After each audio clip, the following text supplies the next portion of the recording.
নাদিম আত্তারি আরজ করছি, আপনার কাছে এই প্রশ্ন আরজ হলো যে আল্লাহ পাকের কিভাবে স্মরণ করা যায় যেন আল্লাহ পাকের আলোচনা শোনা মাত্রই কান্না চলে আসে।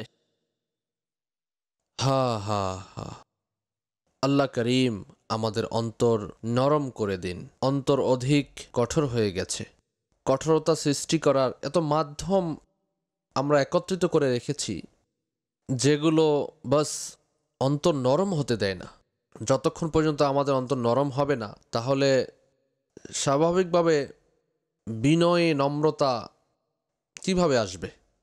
অর্থাৎ এভাবে মনে করুন যে এখন বিনয় নম্রতা নাই বললেই চলে, খুবই কম হয়ে গেছে।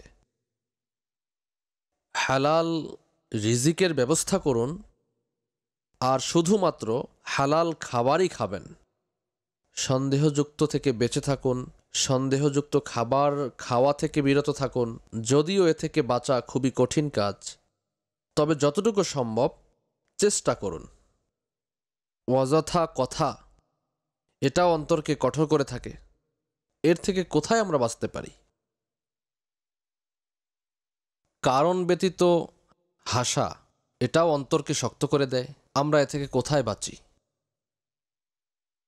ক্ষুধা ব্যতীত আহার করা, এটাও অন্তরকে কঠোর বানিয়ে থাকে। এর থেকেও আমরা কোথায় বেঁচে থাকি?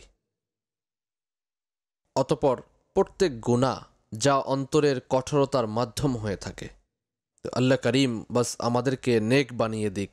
নেক বানিয়ে দিবেন তিনি নিজ অনুগ্রহে, তো নম্রতাও দান করবেন। অন্তর নরম হয়ে যাবে, চোখে অশ্রু চলে আসবে, সব কিছু হবে।